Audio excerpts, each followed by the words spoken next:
ఈరోజు నేను జర్మనీలో ఒక వింత పండును చూసాను. ఇది మనకు బాగా తెలిసిన పండే, కాకపోతే అందులో ఇది ఒక రకం అనమాట. ఇక్కడ చూసారనుకోండి, ఇది ఆరెంజ్, ఇది మనకి బాగానే తెలుసు. కాకపోతే ఇదేంటంటే ఇది రెడ్ ఆరెంజ్ అనమాట. సో దీని లోపల ఏంటంటే మనకి బ్లడ్ కలర్ లో ఉంటుందంట. సో ఇది నేను చూడంగానే ఇక్కడ కుళ్ళిపోయినట్టు అనిపించింది. ఇదేంటబ్బా కుళ్ళిపోయింది, ఇక్కడ ఎండిపోయింది, ఇక్కడ పెట్టారనుకుంటే తీరా చూస్తే దీని పేరు వచ్చి అనమాట బ్లూటో ఆరెంజ్ అండ్ లూస్ అనమాట. అంటే ఇది లూజ్ గా అమ్ముతారు.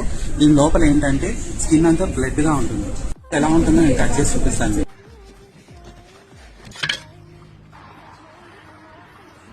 అంతేకాదు ఇది మనకి లూజ్ గా తీసుకున్న కేజీ వచ్చి దాదాపు ఒక 400 రూపాయలు అనమాట. చాలా కాస్ట్లీ. మీరు పైన చూసారంటే అది మామూలు ఆరెంజ్, అది మనకి 300 వరకు ఉంటుంది. ఇది మాత్రం 400 అనమాట. సో దీన్ని వీళ్ళు రాస్బెర్రీ ఆరెంజ్ అని కూడా అంటారు. ఇది చాలా స్వీట్ గా ఉంటుందంట. సో మీరు ఎప్పుడన్నా ట్రై చేయకపోతే ట్రై చేయండి. వాళ్ళ ఇన్ఫర్మేషన్ మీకు కొత్తగా అనిపిస్తే నాకు ఒక లైక్ చేయండి.